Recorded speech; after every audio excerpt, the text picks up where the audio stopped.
Dalmatia, Krajina. Fools, they do not know the value of the word.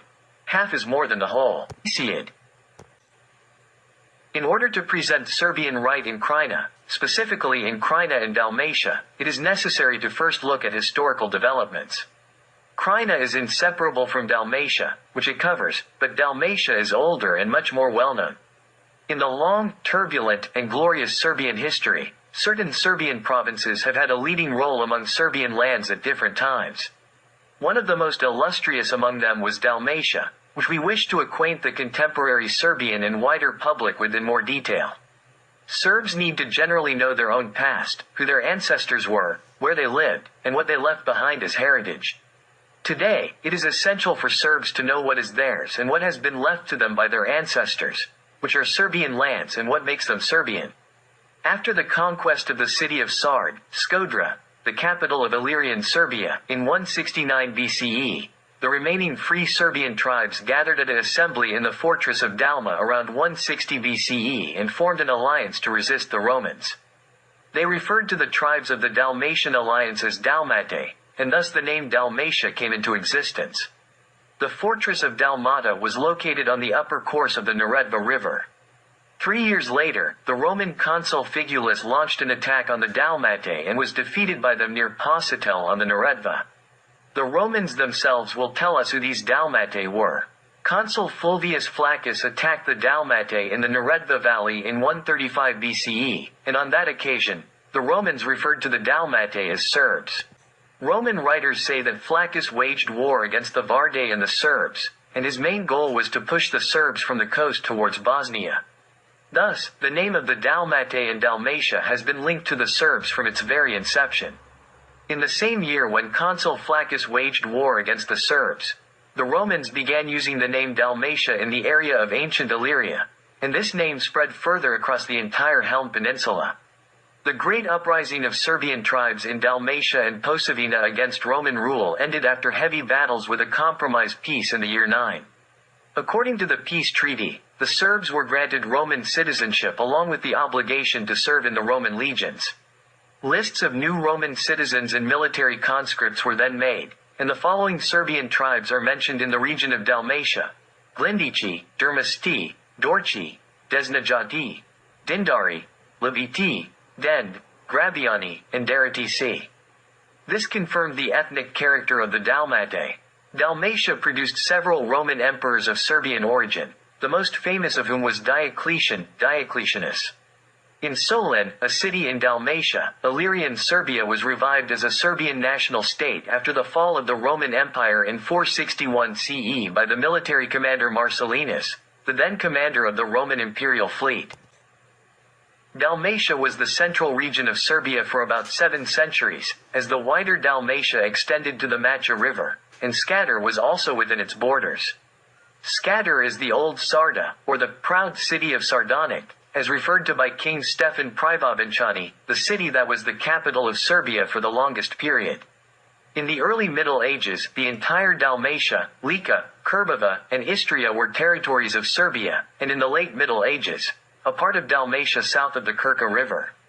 Charlemagne attacked the western parts of Serbia, and battles were fought around Istria and Slovenia. After Charlemagne's death, Serbia regained Istria. From the mid-9th century, Croats are mentioned in a part of Dalmatia for about 40 years until they came under the rule of the Hungarians. During the Turkish conquests, all Croats, or rather all Catholics, left continental Dalmatia and emigrated to Italy, Austria, and Hungary. Therefore, today's Catholics in Dalmatia are all ethnic Serbs who converted to Catholicism during the rule of the Venetian and Austrian authorities. Despite this fact, we consider Dalmatia, up to the Krka River, as Serbian territory as it was established during the Nemanjić dynasty.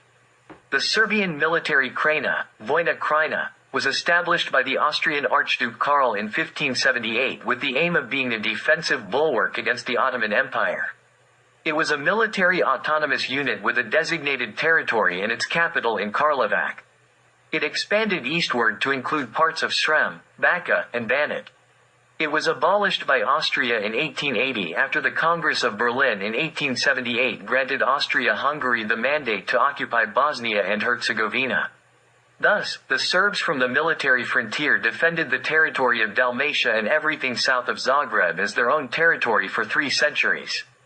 Throughout that time, the Croats were officially required to acknowledge this reality and referred to 3 separate territories, which they called states: Croatia, Dalmatia, or Krajina, and Slavonia.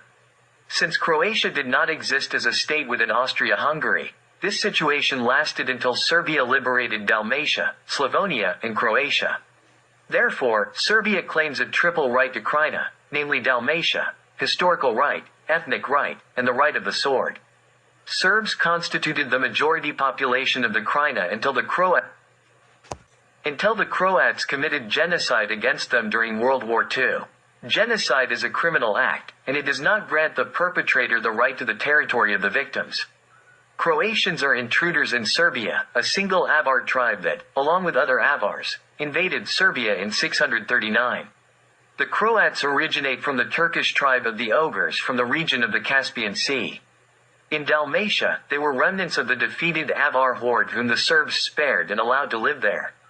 The Serbs referred to these ogres as Horjati, from which the name Hrvati, Croatians, originated, and they became notorious as early as the mid-8th century. The Venetian historian Romanin describes the second half of the 8th century as follows. In that sad time, the Republic of Venice, newly formed, was forced to take up arms for its defense. The Croats, arriving from the Danube and Sava to the Adriatic coast, engaged in piracy. This is also confirmed by the Croatian historian Milan Saflej, who states, since the appearance of the Croats, the security of rural settlements outside the cities was severely threatened. Venetians from that period simply called the Croats barbarians.